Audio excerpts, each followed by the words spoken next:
ठीक है, leverage chapter पढ़ेंगे। देखो लीवरेज क्या होता है, हमने कैपिटल स्ट्रक्चर चैप्टर पढ़ा। कैपिटल स्ट्रक्चर में हमने देखा कि ऑप्टिमल कैपिटल स्ट्रक्चर कैसे डिटरमाइन करते हैं, है ना, किसी भी बिजनेस के लिए ऑप्टिमल कैपिटल स्ट्रक्चर का निर्धारण कैसे होता है। उसमें हमने दो चीजें देखी। ऑप्टिमल कैपिटल स्ट्रक्चर तब कहेंगे जब कॉस्ट ऑफ कैपिटल मिनिमम हो और फर्म की जो वैल्यू हो वो मैक्सिमम हो। दो ही चीजें थी उसमें main.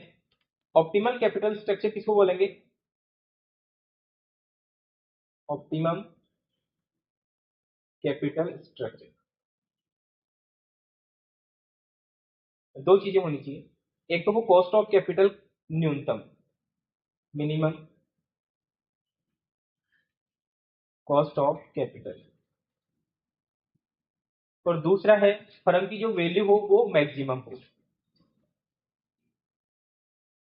Maximum value of firm.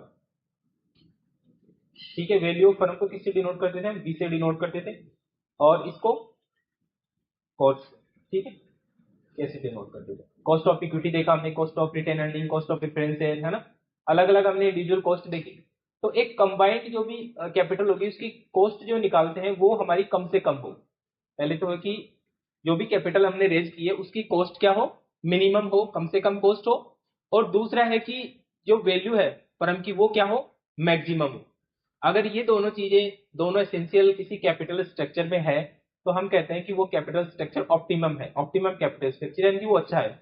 लेकिन दोनों एक साथ होती नहीं है, क्योंकि यदि आप कॉस्ट ऑफ कैपिटल को मिनिमम करोगे तो हो सकता है कि फर्म की वैल्यू भी मिनिमम हो जाए, है ना, फर्म की वैल्यू अधिकतम नहीं बढ़े। अब देखो फर्म की वैल्यू कैसे बढ़ती है, वैल्यू ऑफ फर्म कैसे होती है? फर्म की वैल्यू का मतलब फर्म की जो कैपिटलाइजेशन है, मार्केट कैप है, वो ज्यादा से ज्यादा हो, है ना। अब कॉस्ट ऑफ कैपिटल अगर हम मिनिमम करोगे तो मान लो कि अगर आपने डेट इश्यू कर दिए कंपनी में, डेट की कॉस्ट कम से कम आती थी। हमने कैपिटल स्ट्रक्चर में क्वेश्चंस देखे और उसमें हमने देखा कि जब भी कंपनी में पर्याप्त प्रॉफिट्स होते थे, है ना, पर्याप्त अर्निंग हो रही है कंपनी में, अच्छे प्रॉफिट्स हैं, तो ऐसी स्थिति में डेट इश्यू किए जाते हैं, तो उससे हमारी जो कॉस्ट आती है वो कम से कम आती है। और फर्म का जो वैल्यू है या अपन कहें कि एक शेयर पर अर्निंग पर शेयर ईपीएस है वो अधिकतम होता था। देखे थे ऐसे क्वेश्चन जिसमें हमने क्या होता था कि काफी सारे अल्टरनेटिव ऑप्शंस है हमारे पास में, है ना। कल की क्लास में हमने देखे कि जहां पर कंपनी को मान लो कि ईबीआईटी अच्छा है, उसका अच्छे अर्निंग्स हो रहे हैं कंपनी में, तो ऐसी स्थिति में कौन सा फाइनेंशियल प्लान सबसे बेस्ट था जिसमें डेट ज्यादा से ज्यादा होता। ये देखा आपने कल की क्वेश्चन में कि वो फाइनेंशियल प्लान सबसे बेटर था जिसमें ज्यादा से ज्यादा डेट इश्यू किए गए हों। ठीक है, कैपिटल स्ट्रक्चर में डेट ज्यादा हो, और उसी को हम बोलते थे trading on equity. Trading on equity उसे ही बोलते हैं कि बिजनेस में कैपिटल में ज्यादा से ज्यादा जो कैपिटल ली जाएगी, कैपिटल रेज की जाएगी, उसमें डेट का प्रोपोर्शन ज्यादा हो, यानी कि पैसे उधार ज्यादा लिए जाए और स्वामी की कैपिटल कम से कम हो। बिजनेस का ओनर है वो कम से कम कैपिटल यानी कि इक्विटी शेयर कम से कम इश्यू की जाए और डेट ज्यादा से ज्यादा इश्यू की जाए। तो ऐसी स्थिति में हमारी जो कॉस्ट ऑफ कैपिटल है वो मिनिमम आती है। ओके, लेकिन जैसे ही हम डेट ज्यादा इश्यू करते हैं बिजनेस में, एक बिजनेस में रिस्क आ जाती है, और वो रिस्क क्या होती है? इंटरेस्ट के पेमेंट करने की, जिसको अपन फाइनेंशियल रिस्क बोलते हैं। देखो बिजनेस में दो तरह की रिस्क होती है ना। एक तो होती है operating risk, operational operational risk, और एक होती है financial risk, financial risk. Operational risk business के मेन जो ऑपरेशन है, जो उत्पादन का काम कर रही है, जो भी काम कर रही है, उस बिजनेस की जो मेन एक्टिविटी है ना उससे संबंधित होती है। मान लो कोई भी बिजनेस स्टार्ट किया, वो बिजनेस चला नहीं, है ना, सेल नहीं हुआ मान लो, या और कुछ भी कारण हो सकता है, तो उस वजह से कंपनी को कुछ फिक्स एक्सपेंसेस का पेमेंट करना होता है। भाई बिजनेस में दो तरह के एक्सपेंसेस होते हैं, एक वेरिएबल एक फिक्स होते हैं। वेरिएबल तो वो एक्सपेंसेस होते हैं जो सेल के अकॉर्डिंग बढ़ते हैं। मान लो कि आपने कोई बिजनेस किया और बिजनेस में जो सेल हो रही है उसके लिए रॉ मटेरियल चाहिए। अब सेल हुई तो रॉ मटेरियल आपको खरीदना पड़ेगा, तो रॉ मटेरियल की कॉस्ट एक वेरिएबल कॉस्ट है। आपकी सेल बढ़ेगी तो रॉ मटेरियल की कॉस्ट भी बढ़ेगी और खरीदना पड़ेगा। लेकिन कुछ एक्सपेंसेस होते हैं जिनका सेल से कोई रिलेशन नहीं है, प्रोडक्शन से कोई रिलेशन नहीं है, उनका वो फिक्स पेमेंट करना ही होता है। जैसे मान लो रेंट, बिल्डिंग का रेंट है, आपने बिल्डिंग रेंट पे ली है। अब आपका सेल आपकी चाहे से जीरो हो चाहे से आपकी सेल कितनी ही बढ़े, जो बिल्डिंग का रेंट है वो तो फिक्स है, पे करना ही पड़ेगा। चाहे आपका बिजनेस चले या नहीं चले उसको कोई मतलब नहीं है ना। तो वो हो गई आपकी ऑपरेशनल रिस्क, बिजनेस से संबंधित रिस्क है वो फिक्स पेमेंट आपको करना पड़ रहा है। साइलेंट रखो मोबाइल को, ठीक है। तो ऐसी स्थिति में इस रिस्क को अपन कौन सी रिस्क बोलेंगे, ऑपरेशनल रिस्क, है ना। या और भी इसमें कुछ भी हो सकता है, लॉस, फायर हो जाए, मान लो कुछ आग लग गई, कुछ चोरी हो गया, कई तरह की बिजनेस से संबंधित रिस्क होती है, वो सारी ऑपरेशनल रिस्क आ जाएगी, ठीक है। एक होती है फाइनेंशियल रिस्क। फाइनेंशियल रिस्क, आपने पैसा लिया है, ठीक है, पैसा उधार लिया है बिजनेस करने के लिए, आपने डेट ले लिया। अब डेट का पेमेंट आपको करना पड़ेगा, आपका बिजनेस चले या नहीं चले, ठीक है। उधार पैसा ले लिया आपने, बैंक से लोन ले लिया, बिजनेस आपका चले या नहीं चले, कोई गारंटी नहीं है चले। तो ऐसी स्थिति में डेट का पेमेंट तो करना पड़ेगा, बैंक से लोन लेके इंटरेस्ट का पेमेंट तो करना पड़ेगा, चाहे आपका आपकी सेल जीरो हो, चाहे आपकी सेल कितनी हो। तो वो रिस्क एक तरह की होती है फाइनेंशियल रिस्क। अगर यही पैसा अगर हम डेट से इशू न करके कैपिटल से रेज करते, ओनरशिप लेते, ठीक है, लोगों को अपने, मान लो कि एक व्यक्ति के केस में अपन पार्टनरशिप मान सकते हैं, किसी को पार्टनर बना लिया, तो ऐसी स्थिति में उसको देना जरूरी है क्या, पार्टनर है, लॉस होगा तो बराबर वहन करेंगे, प्रॉफिट हो गया तो बराबर बांट लेंगे, कोई फिक्स रिस्क नहीं है कि पेमेंट करना ही है, ठीक है। तो एक यहाँ पर रिस्क हो जाती है डेट के संबंध में कि जब भी डेट इशू किए जाते हैं, जितना ज्यादा डेट बढ़ेगा उतनी ही हमारी फाइनेंशियल रिस्क बढ़ जाएगी। आ रही समझ में, फाइनेंशियल रिस्क फिक्स है, वो पेमेंट आपको करना ही है। तो एक बिजनेस में कौन रिस्क होगी, फाइनेंशियल रिस्क, ठीक है। एक ऑपरेशनल रिस्क होगी, एक फाइनेंशियल रिस्क होगी, दो तरह की रिस्क होती है। और ये रिस्क तभी होगी जब कुछ फिक्स पेमेंट की लाइबिलिटी होगी। अगर फिक्स पेमेंट की लाइबिलिटी नहीं है तो बिजनेस में फिर रिस्क हम कह सकते हैं कि नहीं है, ठीक है। अब ऑपरेशनल रिस्क में मान सकता हूँ फिक्स एक्सपेंसेज, मान लो कि रेंट है, रेंट है, ये एक फिक्स एक्सपेंसेज है, ठीक है। कोई सैलरी देनी है स्टाफ को, वो एक फिक्स एक्सपेंसेज मान सकते हैं, ठीक है। तो वो पेमेंट करना ही है, तो ये एक ऑपरेशनल रिस्क हो गई। फाइनेंशियल रिस्क में हम मान सकते हैं इंटरेस्ट को, इंटरेस्ट को, प्रेफरेंस डिविडेंड को, प्रेफरेंस डिविडेंड, प्रेफरेंस को डिविडेंड फिक्स रेट से दिया जाता है। प्रेफरेंस शेयर में क्या होता है, एक फिक्स रेट ऑफ डिविडेंड की रेट होती है, तो फिक्स रेट से हमें डिविडेंड देना होता है। तो बिजनेस में प्रॉफिट हो नहीं हो उनको तो डिविडेंड देना होता है। तो डिविडेंड में भी क्या हो गया, फिक्स हमारी लाइबिलिटी हो गई यहाँ पर, ठीक है। हालांकि प्रॉफिट होगा तो देना होता है, प्रॉफिट नहीं होता तो क्यूमुलेटिव होता है, तो फिर बाद के जब प्रॉफिट होते हैं तब देना होता है, ठीक है। तो ये प्रेफरेंस और इंटरेस्ट, ये एक फाइनेंशियल रिस्क होगी। तो हमने यहाँ पे देखा कि जब भी हम कॉस्ट को मिनिमम करने की कोशिश करेंगे, मिनिमम कॉस्ट ऑफ कैपिटल, और वो कब होती है, जब बिजनेस में हम डेट का ज्यादा प्रयोग करें, ठीक है। तो डेट का जैसे जैसे हम प्रयोग करेंगे, यानी कि हमारी जो कॉस्ट ऑफ कैपिटल है उसको अगर मिनिमम करना चाहेंगे, तो उसके साथ में हमारी एक रिस्क बढ़ जाती है।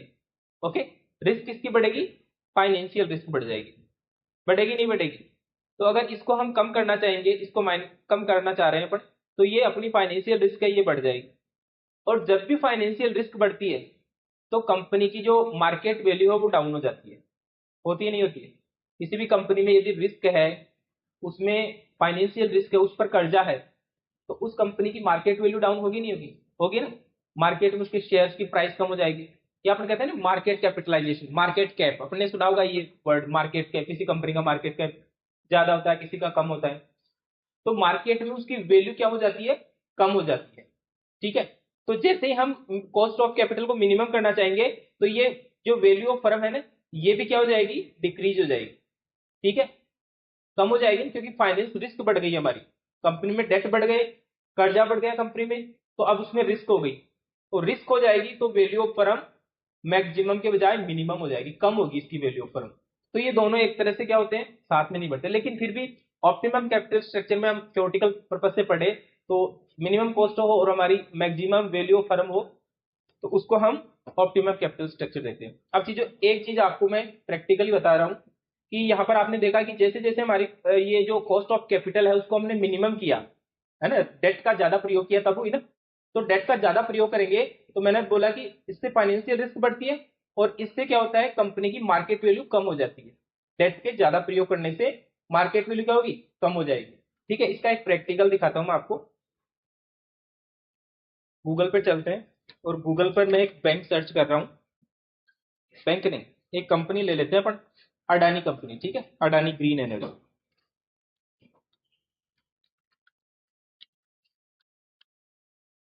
ठीक है। ये एक अडानी ग्रीन एनर्जी देख लेते हैं अपन, ये कंपनी है, ठीक है, अडानी ग्रीन एनर्जी लिमिटेड, और इसके जो शेयर की मार्केट प्राइस है वो है अभी 1198.50 रुपए एक शेयर की ये प्राइस है, ठीक है। अब इस कंपनी के आप फंडामेंटल देखोगे, अभी देखो 1197.20 होगी, ये चेंज हो रही है, क्यों? क्योंकि अभी मार्केट ओपन है। अभी क्या टाइम हो रहा है? 11:25, तो अभी मार्केट चालू है। 9:15 से मार्केट स्टार्ट होता है, 3:30 तक मार्केट चलता है। तो इसमें क्या होता है? खरीद बेच हो रही है ना। तो डिमांड सप्लाई के द्वारा ये क्या होते हैं? चेंज होते रहते हैं। अगर डिमांड ज्यादा होगी तो प्राइस हाई जाएंगे, डिमांड कम होगी तो प्राइस डाउन हो जाएगी। ये देखो इसकी डिमांड बढ़ी तो 1198.30 हो चुका, ठीक है। तो ये आज के दिन में देखो कितना परसेंट, 1.48% डाउन है। ये मतलब कम हो चुकी इसकी वैल्यू शेयर की। और यहाँ पर आप चार्ट में देख सकते हो, ये एक वन डे का है, यहाँ पर वन डे है सिलेक्टेड। तो वन डे में ये देखो आज ओपन तो इतने पे हुआ था, और ओपन हुआ 1220 पे, ये देखो ओपन हुआ है। और यहाँ पर 1252 हाई भी गया है, ये देखो यहाँ पर हाई जाके आया है, अब वापस डाउन आ रहा है, ठीक है। अब इसके में मार्केट कैप देखो इसका कितना है, 1.90 लाख करोड़, यानी कि अपन कह सकते हैं 1,90,000 करोड़ की ये कंपनी है, ठीक है। ये इसकी मार्केट वैल्यू है। और मार्केट वैल्यू को क्या अपन बोलते हैं? वैल्यूएशन ऑफ फर्म, फर्म की ये वैल्यू है मार्केट में, ठीक है।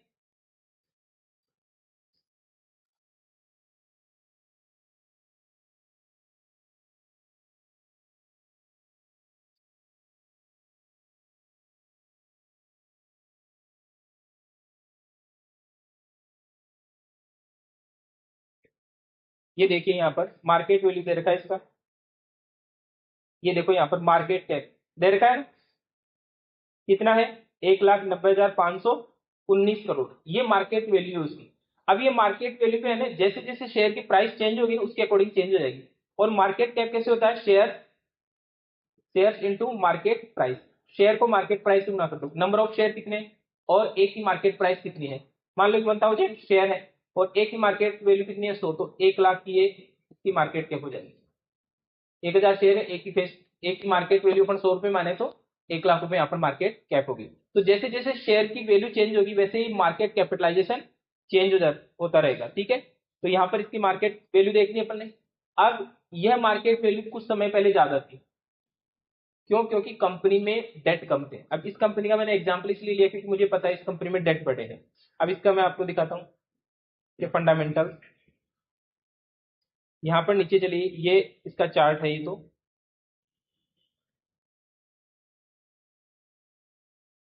आप यहाँ पर 1 ईयर में देख सकते हो। 1 ईयर में ये देखिए, किसी टाइम पर ये शेयर की वैल्यू थी 2046 रुपए, दिख रहा है 2046 यहाँ पर। और अभी कितना पर होगी? 1203। किसी टाइम पर 2000 रुपए का एक शेयर था, अभी 1200 रुपए हो गया। तो मार्केट कैपिटलाइजेशन के अकॉर्डिंग कम होता रहेगा। अब ये मार्केट प्राइस का डाउन क्यों हुआ? क्योंकि इस कंपनी में डेट बढ़ गई। हालांकि बहुत सारे रीजन है, एक डेट नहीं है, लेकिन मैं इसको डेट से आपको बता दूंगा। बहुत सारे रीजन होते हैं इसके, लेकिन आप इसमें देखोगे तो इस कंपनी में डेट भी बढ़े हैं। आप यहाँ पे नीचे चलोगे तो इसके फंडामेंटल्स हैं।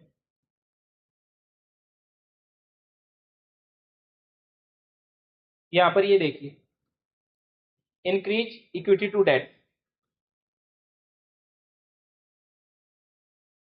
ये देखिए increase debt to equity. Debt to equity ratio मैंने कल आपको बताया था।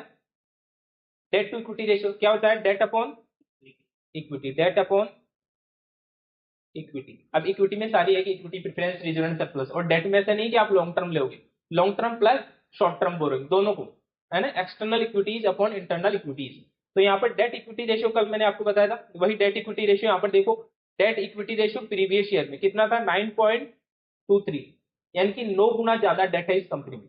अगर 1 रुपए की इक्विटी है तो 9 गुना, 9 रुपए यहाँ पर डेट है इस कंपनी में, 9.23 डेट है। और ये डेट इंक्रीज होकर के कितना हो चुका है इस वर्ष? 10.62।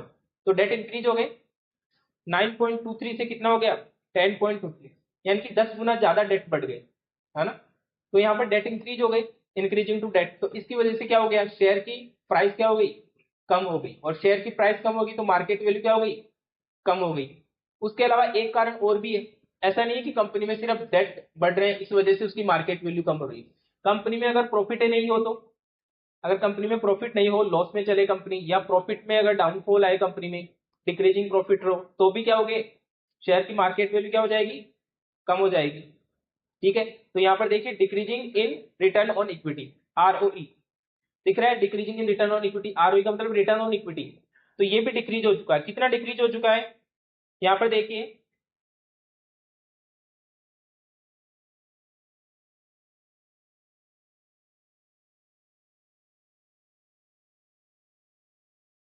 Return on equity previous year में, return on equity previous year में कितना था, 27.52 था, ठीक है। और अभी कितना हो गया रिटर्न ऑन इक्विटी, 21.08, 21.08 हो गया ना, ये देखो इस बार नहीं दिख रहा, जूम कर गया 21.08। तो रिटर्न ऑन इक्विटी जो 27% रिटर्न था कंपनी का एक साल का, वो गिर के 21% पे आ चुका। अगर पिछले 3 सालों का देखें return on equity 3 year average, 3 सालों का अगर एवरेज देखें तो 32% था, 32%, यानी कि पिछले 3 सालों में कंपनी का रिटर्न ऑन इक्विटी अच्छा था, 32 था, फिर गिर के 27.52 आ गया प्रीवियस ईयर में, और इस साल में तो कितना हो गया 21.08। तो कंपनी में आप देखो डेट तो बढ़ रहे हैं, कर्जा बढ़ रहा है कंपनी में, और प्रॉफिट कम हो रहे हैं, ठीक है, रिटर्न ऑन इक्विटी डाउन हो रहा है। तो ऐसी स्थिति में शेयर के जो प्राइस होंगे वो बढ़ेंगे कम होंगे, कम होंगे ना, शेयर के प्राइस क्या हो जाएंगे, गिर जाएंगे यहाँ पर, क्योंकि कंपनी में प्रॉफिट्स नहीं हो रहे। तो इसी स्थिति में आप देख सकते हैं यहाँ पर, इसमें चार्ट में मैंने आपको दिखाया कि यहाँ पर चार्ट में आप देखो, पहले जो एक शेयर की प्राइस 2000 थी किसी टाइम पर, ये देखिए यहाँ पर प्राइस थी 2000, ठीक है, और वही प्राइस अब गिर के कितनी हो चुकी है, 1200 पर आ चुकी है, 1202 रुपये हो चुकी है एट प्रेजेंट टाइम पर, ठीक है। तो जब भी कंपनी में रिस्क बढ़ेगी, फाइनेंशियल रिस्क बढ़ेगी, तो उसके साथ में क्या होगा, फाइनेंशियल रिस्क बढ़ेगी तो हमारी क्या होगी, वैल्यू ऑफ फर्म कम हो जाएगी, ठीक है, वैल्यू ऑफ फर्म कम हो जाएगी।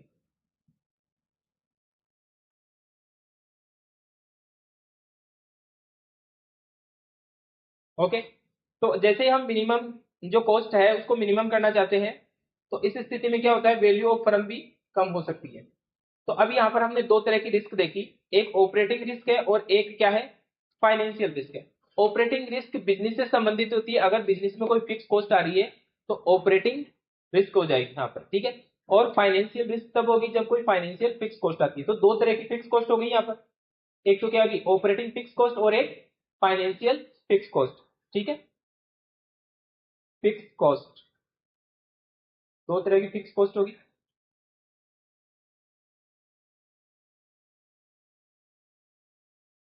ऑपरेटिंग फिक्स कॉस्ट और दूसरी होगी फाइनेंशियल फिक्स कॉस्ट, दो फिक्स कॉस्ट होगी। अब लीवरेज क्या होता है, लीवरेज एक तरह से फिक्स कॉस्ट का ही उसी को डिनोट करता है। लीवरेज का मतलब है कि रिस्क है बिजनेस में, जहां लीवरेज होगा वहां पर रिस्क होगी, क्योंकि लीवरेज फिक्स कॉस्ट से जुड़ा हुआ है। अगर फिक्स कॉस्ट होगी तो लीवरेज है, और अगर फिक्स कॉस्ट नहीं है तो लीवरेज वहां पर नहीं होगा, ठीक है। अब यहाँ पर ऑपरेटिंग फिक्स कॉस्ट है, तो यहाँ पर जो लीवरेज होगा उसको हम बोलेंगे operating leverage, operating leverage, leverage.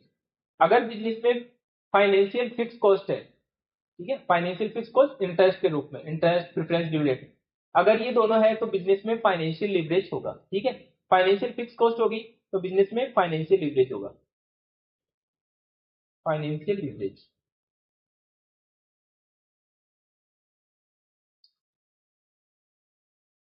तो दो तरह की लीवरेज हो गई, एक ऑपरेटिंग लीवरेज और एक फाइनेंशियल लीवरेज। ऑपरेटिंग लीवरेज कब होगी, जब बिजनेस में ऑपरेटिंग फिक्स कॉस्ट हो, ठीक है, बिजनेस के ऑपरेशन से संबंधित कुछ फिक्स एक्सपेंसेज हो रहा है तो वहां पर ऑपरेटिंग लीवरेज होगी। और यदि बिजनेस में फाइनेंस से संबंधित कुछ फिक्स कॉस्ट हो रही है तो वहां पर फाइनेंशियल लीवरेज होगी। ओके, अब ये देखो लीवरेज निकालते कैसे हैं, लीवरेज का फॉर्मूला क्या होगा, तो अपन एफएम में अर्निंग पर शेयर निकालते हैं, उसका एक फॉर्मेट देखते हैं अपन, क्या फॉर्मेट देखते हैं कैलकुलेशन ऑफ ईपीएस का, calculation of earning per share,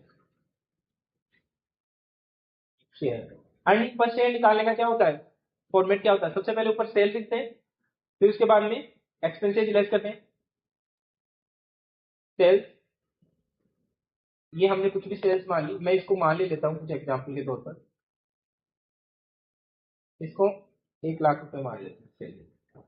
फिर इस सेल में से क्या करते हैं, लेस करते हैं expenses, variable expenses, less variable, variable expenses, ठीक है। और ये कुछ परसेंटेज होते हैं, जैसे सेल का 50%, 40% है, तो ये मान लेते हैं कि अपन 60% है, 60% ऑफ सेल, यानी कि सेल के अकॉर्डिंग चेंज होते हैं, है ना। वेरिएबल एक्सपेंसेस वो होते हैं जो सेल्स के अकॉर्डिंग चेंज होते रहते हैं। तो यहाँ पर 1,00,000 रुपए की सेल है, तो सेल का कितना है, 60% है,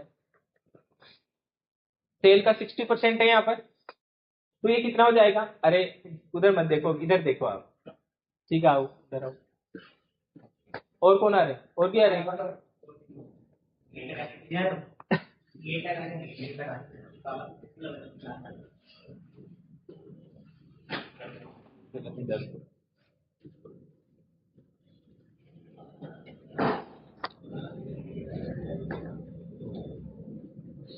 ठीक है।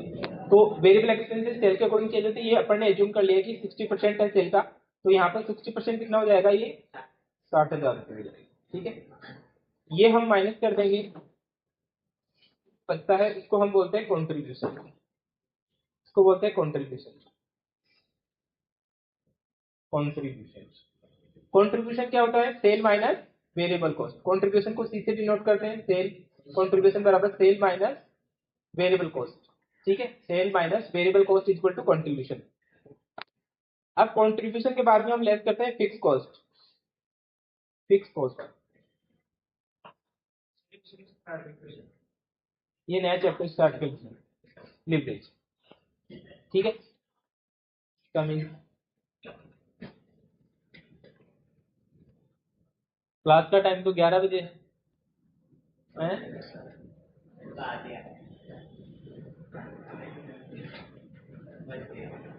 हंसते हंसते कुछ नहीं कहना चाहिए, नहीं तो बग जाते हैं, आते नहीं।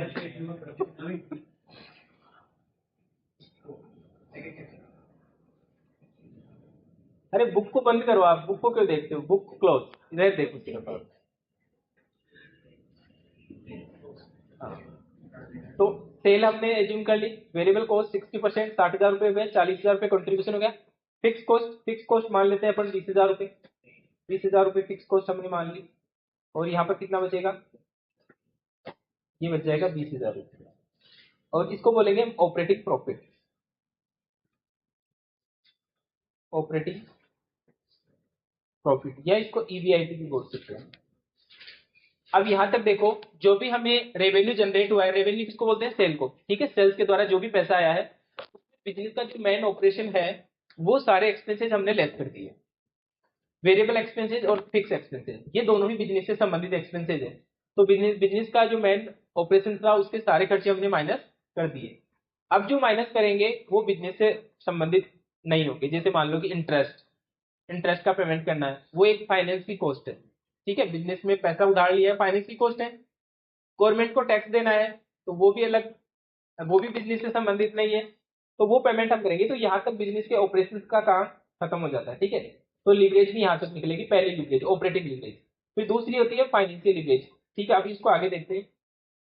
अब इस ईबीआईटी में से क्या लेस करते हैं, सबसे पहले इंटरेस्ट, ठीक है, लेस करेंगे इंटरेस्ट। इंटरेस्ट मान लो कि कंपनी में डेट थे, और इंटरेस्ट के रूप में हम मान लेते हैं कि 10,000 रुपये इंटरेस्ट है, ये 10,000 रुपये इंटरेस्ट, कितना बचेगा, इसको बोलेंगे प्रॉफिट बिफोर टैक्स, पीबीटी, या अर्निंग बिफोर टैक्स, ईएटी।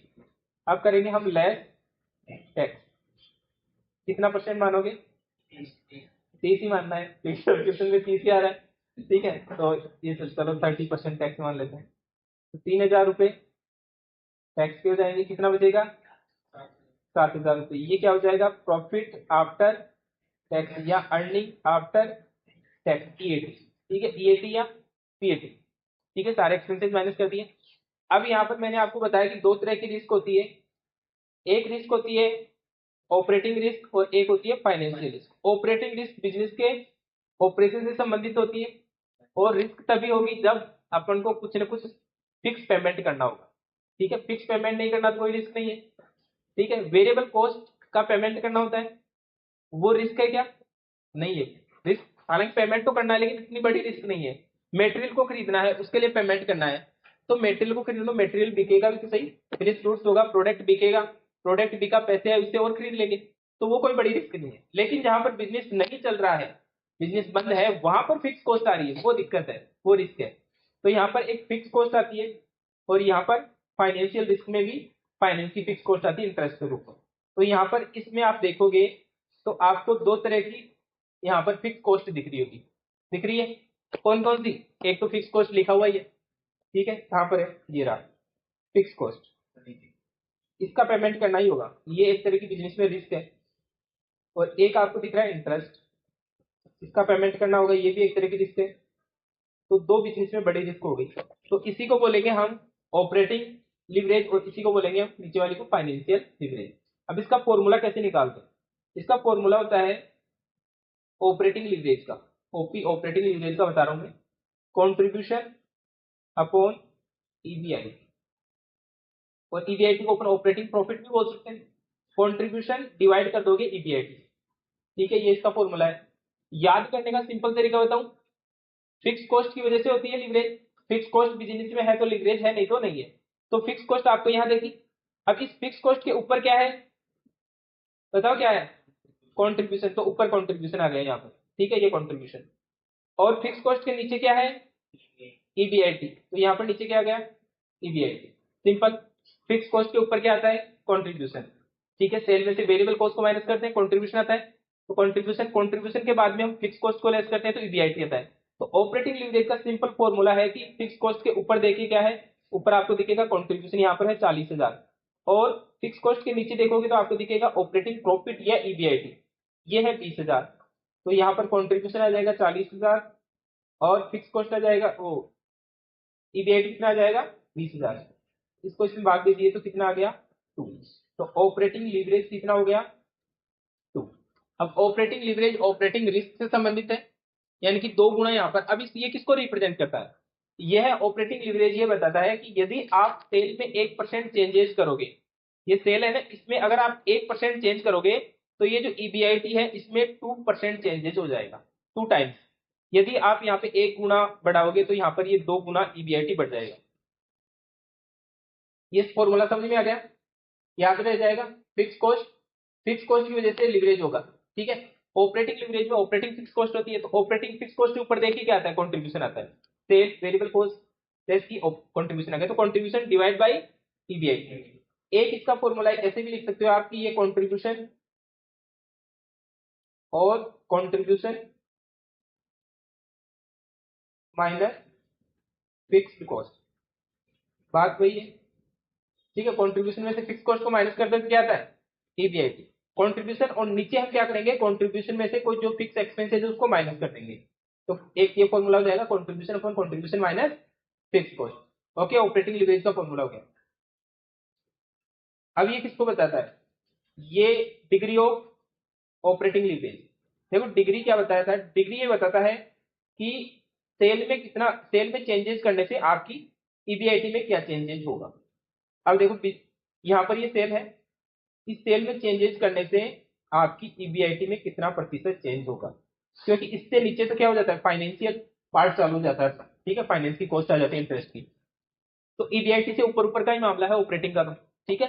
तो ऊपर ही ऊपर क्या आ रहा है, सेल, तो ये बताएगा कि सेल में जितना परसेंट चेंज करोगे उसका ईबीआईटी पर क्या इफेक्ट होगा, ये हमें बताता है degree of operating leverage, degree of operating leverage, degree of operating leverage,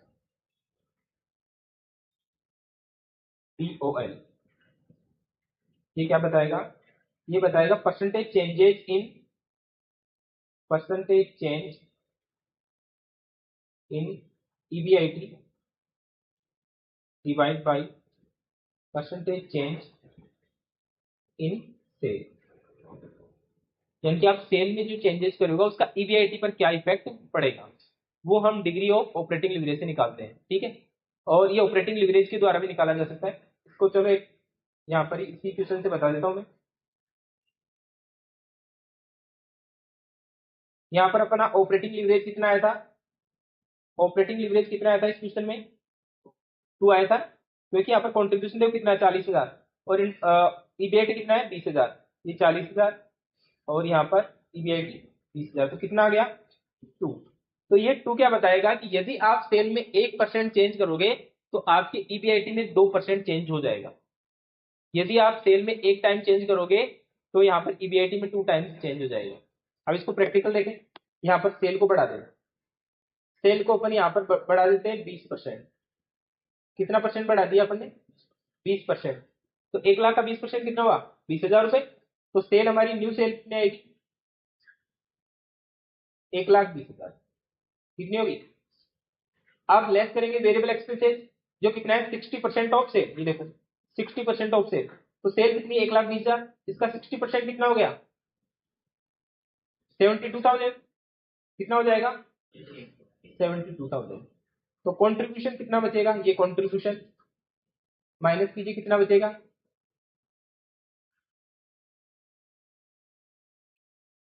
48,000 बचेगा।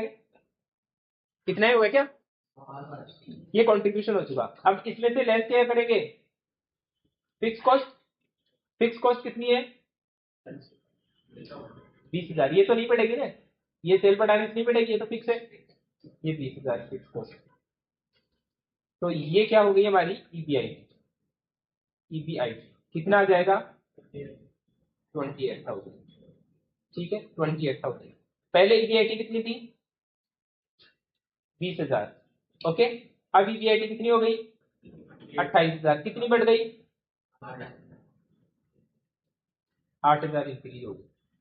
परसेंटेज निकाले 8,000 ईबीआईटी बढ़ गई, पहले कितनी थी 20,000, कितना परसेंट ईबीआईटी बढ़ गई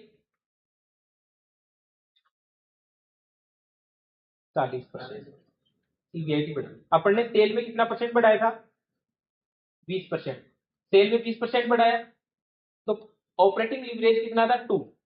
तो यदि आप सेल में 1% बढ़ाओगे तो ईबीआईटी 2% बढ़ जाएगी। अब आपने सेल में 20% बढ़ा दिया तो 20 इंटू 2 40 हो गया, तो ईबीआईटी कितनी बढ़ेगी 40%, ठीक है। और यहाँ पर आप देखिए ईबीआईटी अपनी कितनी बढ़ी है 40% है, ठीक है। तो ऑपरेटिंग लीवरेज से हम ये निकाल सकते हैं कि यदि सेल में परसेंटेज चेंजेस करने से हमारी ईबीआईटी पे क्या चेंजेस होगा, ये इफेक्ट निकाल सकते हैं। अब मैं यहाँ पर कहूँ कि यार सेल को मुझे 50% बढ़ाना है, सेल 50% बढ़नी है, तो मेरी ईबीआईटी कितनी परसेंट बढ़ जाएगी 100%, क्योंकि ऑपरेटिंग लीवरेज कितना है 2 है। अब कोई मैनेजर एक से मान लो कोई भी व्यक्ति है जिसके बिजनेस का मालिक, वो कहे कि मेरी जो प्रॉफिट है ईबीआईटी है उसको मुझे पहले से 20,000 मुझे 40% बढ़ा, 40 को ले लिया 60% बढ़ाना है, तो सेल को कितना परसेंट बढ़ाना होगा 30%, ठीक है।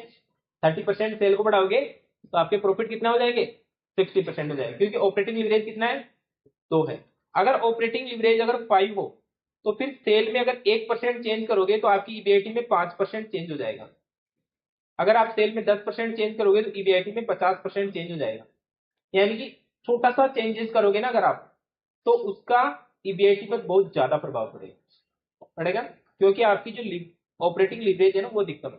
अगर मैं कहूँ ऑपरेटिंग लीवरेज 10 है, अब यहाँ पर अगर आप सेल को 1% भी चेंज करोगे, अगर 1% माइनस अभी, तो ईबीआईटी में कितना परसेंट चेंज हो जाएगा 10% चेंज हो जाएगा।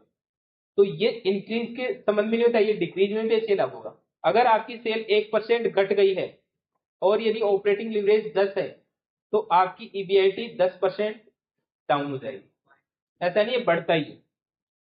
तो बिजनेस में अगर लीवरेज है, ऑपरेटिंग लीवरेज है, तो ऑपरेटिंग लीवरेज यदि ज्यादा है तो उसका सेल में चेंजेस करने से ईबीआईटी में ज्यादा चेंजेस होगा।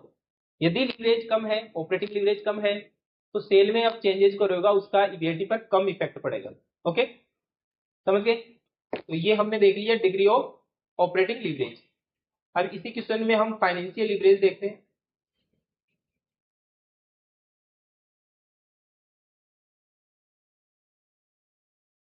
मैंने बताया कि लीवरेज वहां पर होता है जहां पर फिक्स कॉस्ट होती है। तो फिक्स कॉस्ट हमने एक तो बिजनेस के ऑपरेशन से संबंधित देखी, ठीक है, बिजनेस के ऑपरेशन में फिक्स कॉस्ट आ रही थी।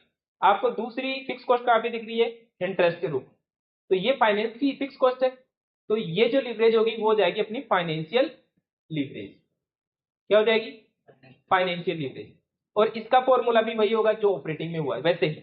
इंटरेस्ट दिख रहा है, इसके ऊपर क्या आ रहा है, इंटरेस्ट के ऊपर क्या है ईबीआईटी, तो फाइनेंशियल लीवरेज का फॉर्मूला हो जाएगा EBIT डिवाइड बाई इंटरेस्ट के नीचे क्या है EBT, EBIT अपॉन EBT, बस ये इसका फाइनेंशियल लीवरेज। या फिर इसको ऐसे भी लिख सकते हैं EBIT upon EBIT minus interest.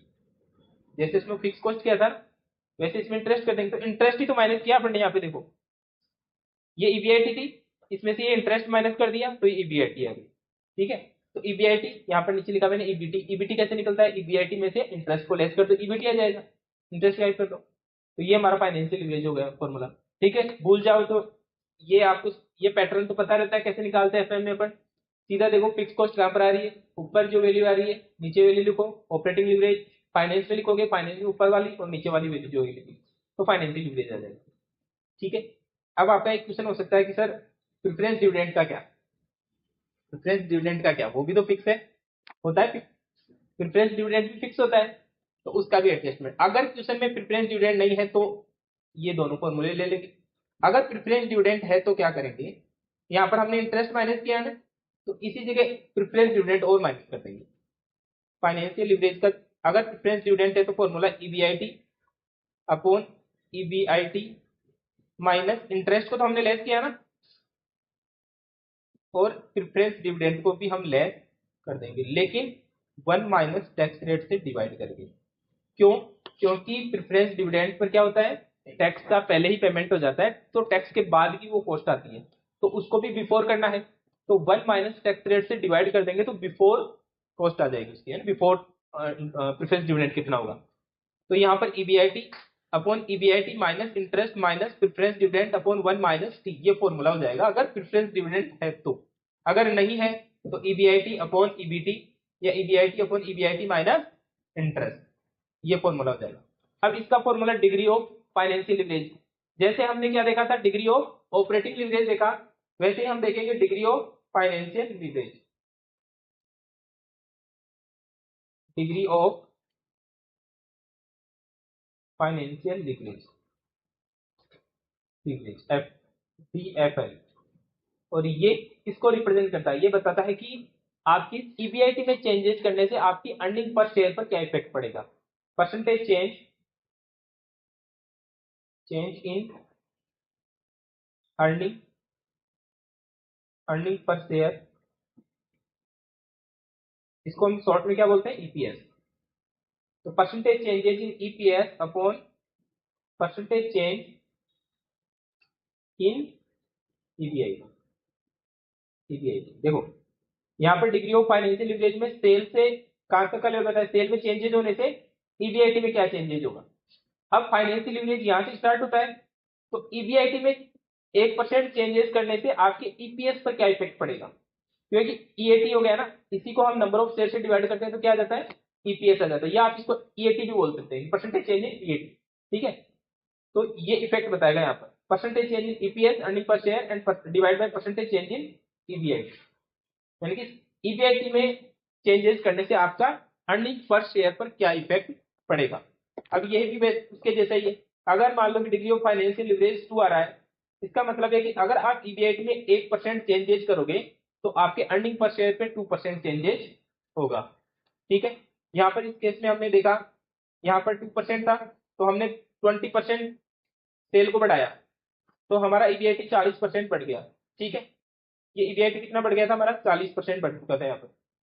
ठीक है, 40% बढ़ गया था, 20,000 से 28,000 हो गया था। अब EBIT में 40% चेंज हो गया तो EPS में अगर फाइनेंशियल लीवरेज 2 है तो वो 80% चेंज हो जाएगा, अर्निंग पर शेयर में 80% चेंजेज हो जाएगा। तो ऐसे हम निकालते हैं फाइनेंशियल लीवरेज। अब इसी को क्वेश्चन को अपन इसी प्रैक्टिकल में देख लेते हैं।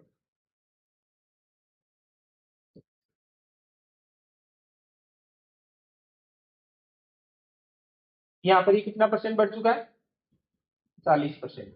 अब ये 28,000 हो गया। अब 28,000 में से क्या करेंगे लेस, किसको करेंगे, इंटरेस्ट को। इंटरेस्ट कितना है 10,000 रुपए, सॉरी ये 10,000, 10,000 इंटरेस्ट है तो माइनस कर देंगे 10,000, कितना बचेगा 18,000, कितना हो गया 18,000 हो गया। अब यहाँ पर लिवरेज देखो पहले तो कितना है, फाइनेंशियल लिवरेज, पहले फाइनेंशियल लिवरेज निकालो। फाइनेंशियल लिवरेज के लिए इंटरेस्ट से पहले ऊपर क्या है, EBIT divide by EBT, EBIT upon EBT. EBIT 20,000 और ईबीटी 10,000, तो यहाँ पर भी 2 आ जाएगा, 20,000 और ये 10,000, यानी कि 2 गुना। ईबीआईटी में अगर 1% चेंज करोगे तो आपके ईबीटी में 2% चेंज हो जाएगा। तो अपन ने ईबीआईटी में कितना परसेंट चेंज कर दिया, 40%, क्योंकि ऊपर सेल में 20 किया था, ऑपरेटिंग लिवरेज था, ईबीआईटी 40% होगी। ईबीआईटी में 40% चेंज हो गया तो ईबीटी में 80% चेंज हो जाएगा, ठीक है। और यहाँ पर आप देखिए 80% चेंज हो चुका है, 10,000 था और 18,000 हो गया, कितना हो गया, 8,000 बढ़ गया, डिवाइड बाई 10,000 इंटू 100, कितना परसेंट बढ़ गया, 80%। ओके, तो फाइनेंशियल लिवरेज में बताता है कि ईबीआईटी में परसेंटेज चेंजेज होने से आपके ईपीएस में क्या इफेक्ट पड़ेगा या ईबीटी में कितना परसेंट चेंजेज होगा, ठीक है। तो ये हो जाता है अपना degree of financial leverage, DFL, percentage change in earning per share upon percentage change in EBIT. अपन जो फाइनेंशियल लिवरेज हो इसके द्वारा भी निकाल सकते हैं। देखो percentage change in earning per share, EPS में कितना परसेंट चेंज हुआ, 80%, ठीक है। ईबीआईटी है यहाँ पर, तो 80% चेंज हो चुका। और नीचे है percentage change in EBIT, EBIT कितना परसेंट चेंज हुआ था, 40%, तो ये 40%, तो कितना जाएगा 2। ये देखो फाइनेंशियल लिवरेज में कितना था 2, तो इसके द्वारा भी हम निकाल सकते हैं। ऐसे ऑपरेटिंग लिवरेज में निकाल सकते हैं। ऑपरेटिंग लिवरेज में क्या हो जाएगा, percentage change in EBIT upon percentage change in sale. तो सेल में कितना परसेंट चेंजेज किया था, 20%, और ईबीआईटी में कितना परसेंट हुआ था, 40% चेंज, तो कितना आ जाएगा 2। और ऑपरेटिंग लिवरेज में कितना था 2, तो दोनों फॉर्मूले से निकाल सकते हैं। अगर किसी क्वेश्चन में आपको इस तरह से दिया रखा है तो ऑपरेटिंग लिवरेज निकालोगे। यदि उसमें इंक्रीज दिखा रखा हो कि सेल में इतना परसेंट इंक्रीज हो गया, तो फिर आपको डिग्री ऑफ फाइनेंशियल लिवरेज वाला फॉर्मूला काम में लेना है, ठीक है। चार फॉर्मूले हो गए, 2 फॉर्मूले इसके बता दिए, 2 मैंने आपको इंक्रीजिंग के बता दिए, डिग्री ऑफ ऑपरेटिंग लिवरेज और डिग्री ऑफ फाइनेंशियल लिवरेज। अब थर्ड होता है combined leverage. Combined leverage, combined leverage कब होगी, जब बिजनेस में ऑपरेटिंग लिवरेज भी हो और फाइनेंशियल लिवरेज भी हो। और कंबाइंड लिवरेज का फॉर्मूला है operating leverage into financial leverage, simple, दोनों को गुणा कर दो, operating leverage into financial leverage. Degree of combined leverage देखो तो यहां पर देखो, ऑपरेटिंग लिवरेज, ऑपरेटिंग लिवरेज क्या होती है, कंट्रीब्यूशन अपॉन ईबीआईटी, कंट्रीब्यूशन फिर उसमें से इंटरेस्ट लेस किया तो ईबीआईटी आ गया, गुणा कर देंगे। फाइनेंशियल लिवरेज क्या होती है, ईबीआईटी माइनस इंटरेस्ट तो ईबीटी, ठीक है। तो ईबीआईटी से ईबीआईटी कैंसिल, और कंबाइंड लिवरेज का एक नया फॉर्मूला ये भी बन सकता है कि कंट्रीब्यूशन अपॉन ईबीटी, यानी कि डायरेक्ट कंट्रीब्यूशन से ईबीटी पर इफेक्ट देख लो, ये कंट्रीब्यूशन है, यहाँ कंट्रीब्यूशन से सीधा ये ईबीटी से यहाँ पर ईबीटी पे इफेक्ट, दोनों फिक्स कॉस्ट को लेस करते हुए, ठीक है। अब ये किसके इफेक्ट को बताएगा, आप बताओ मुझे, थोड़ा सा कॉमन सेंस लगाओ। पहले ऑपरेटिंग लिवरेज देखा हमने, वो किसको इफेक्ट को बताता है कि सेल में चेंजेस करने से आपके ईबीआईटी में क्या चेंजेस हुआ। फाइनेंशियल लिवरेज बताता है कि ईबीआईटी से में चेंजेस करने से ईपीएस पर क्या इफेक्ट पड़ रहा है। अब कंबाइंड कर दिया आपने, कंबाइंड लिवरेज क्या इफेक्ट बताएगा, बताओ।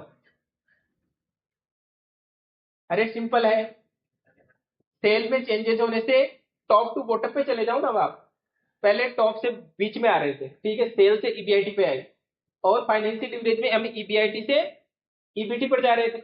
अब कंबाइंड कर रहे हो, दोनों रिस्कों को इन्वॉल्व कर रहे हो, तो percentage change in sale, percentage change in EPS, sale में चेंजेस होने से आपका ईपीएस पे क्या इफेक्ट पड़ेगा वो बताएगा कंबाइंड लिवरेज। तो कंबाइंड लिवरेज क्या हो जाएगा, percentage change in EPS upon percentage change in sale. इसका जो डिग्री होगा, degree of combined leverage, degree of combined leverage वो हो जाएगा percentage change in EPS upon percentage change in sale. यानी कि सेल में चेंजेस करने से आपका ईपीएस पे क्या इफेक्ट पड़ेगा, टॉप टू बॉटम इफेक्ट पड़ेगा, दोनों रिस्क किसने कवर कर ली। अब यहां पे देखिए हमारा ऑपरेटिंग लिवरेज कितना आया था, पीछे वाले इसी क्वेश्चन में आपको पता होगा, operating leverage into financial leverage, operating leverage भी 2 था और फाइनेंशियल लिवरेज भी कितना था 2 था। तो कंबाइंड लिवरेज कंबाइंड लीवरेज कितना हो जाएगा 4, कंबाइंड लीवरेज कितना हो गया 4। तो ये 4 बताएगा कि सेल में 1% चेंजेस करने से आपके ईबीटी में 4% चेंजेस हो जाएगा। ठीक है, अब हमने सेल में 20% चेंज किया था, कितना किया था 20, याद नहीं है क्या, याद है, ये देखो 20%। अब कंबाइंड लीवरेज 20% चेंज किया और कंबाइंड लीवरेज कितना है 4, तो 80% चेंज जाएगा। ठीक है, और यहाँ पर 80% ही हुआ था चेंजेस। आप देखो ईपीएस भी रहा 80% हो गया ना। तो सेल का इफेक्ट डायरेक्ट आपको ईबीटी पर बताएगा कंबाइंड लीवरेज, इसने ऑपरेटिंग और फाइनेंशियल लीवरेज दोनों को इंक्लूड कर दिया। ठीक है, तो ये कंबाइंड लीवरेज होगा जिसमें हम क्या करते हैं ऑपरेटिंग लीवरेज और फाइनेंशियल लीवरेज को गुणा कर देते हैं। ठीक है, मल्टीप्लाई कर देते हैं। इसी तरह जो लीवरेज डिग्री निकाली इसने, डिग्री ऑफ कंबाइंड लीवरेज, वो भी क्या की हमने degree of operating leverage, operating leverage into degree of financial leverage, इनको गुणा करते हैं। जैसे सिंपल हमने किया। अब डिग्री ऑफ ऑपरेटिंग लीवरेज क्या होता है percentage change in EBIT upon percentage change in sale, change in sale. और फाइनेंशियल लीवरेज किसको बताएगा ईबीआईटी का इफेक्ट ईबीटी पर। तो percentage change in EBT upon percentage change in EBIT, change in EBIT. अब ये परसेंटेज चेंज इन ईबीआईटी से percentage change in EBIT cancel, और क्या बचेगा percentage change in EBT divide by percentage change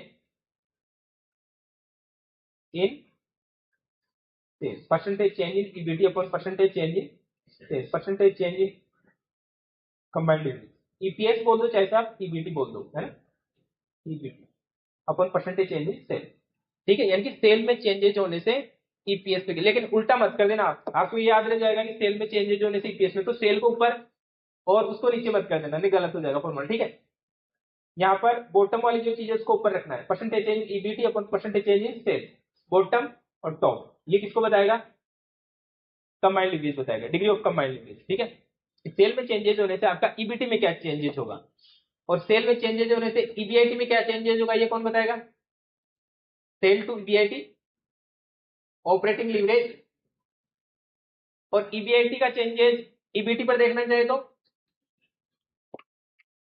EBIT का leverage, EBIT में जो changes होगा उसका इफेक्ट हम ईपीएस या ईबीटी, वो कौन सा लीवरेज होगा फाइनेंशियल लीवरेज। ठीक है, तो ये आपका लीवरेज चैप्टर कंप्लीट हो गया, इसके प्रैक्टिकल क्वेश्चन कल करेंगे। ठीक है, तो लीवरेज में आपने क्या देखा, लीवरेज एक फिक्स कॉस्ट से जुड़ा हुआ है। अगर बिजनेस में फिक्स कॉस्ट है तो लीवरेज होगा, अगर बिजनेस में फिक्स कॉस्ट नहीं है तो लीवरेज नहीं होगा। फिर हमने देखा लीवरेज 2 टाइप के होते हैं, क्योंकि फिक्स कॉस्ट भी 2 टाइप की होती है। एक बिजनेस के मेन ऑपरेशन से संबंधित होती है जिसको हम बोलते हैं ऑपरेटिंग फिक्स कॉस्ट है, एक फाइनेंस से संबंधित होती है जिसको फाइनेंशियल फिक्स कॉस्ट बोलते हैं। अब 2 तरह की फिक्स कॉस्ट है तो 2 ही तरह के लीवरेज होंगे, ऑपरेटिंग लीवरेज एक फाइनेंशियल लीवरेज। ऑपरेटिंग लीवरेज तब एग्जिस्ट करेगा जब बिजनेस में ऑपरेशनल फिक्स कॉस्ट होगी, और फाइनेंशियल लीवरेज तब एग्जिस्ट करेगा जब फाइनेंशियल फिक्स कॉस्ट होगी। ठीक है, इसके फॉर्मूले देख लिए हमने। ऑपरेटिंग लीवरेज का फॉर्मूला होता है कंट्रीब्यूशन अपॉन ईबीआईटी, और फाइनेंशियल लीवरेज का होता है ईबीआईटी अपॉन ईबीटी, और कंबाइंड लीवरेज का क्या हो जाएगा कंट्रीब्यूशन अपॉन ईबीटी। ठीक है, ईबीआईटी से ईबीआईटी कैंसिल हो जाएगा, इनटू करते हैं। ठीक है, आज के लिए इतना ही, थैंक यू। आज मेरे थोड़े गले में तकलीफ है, बुखार भी होती है।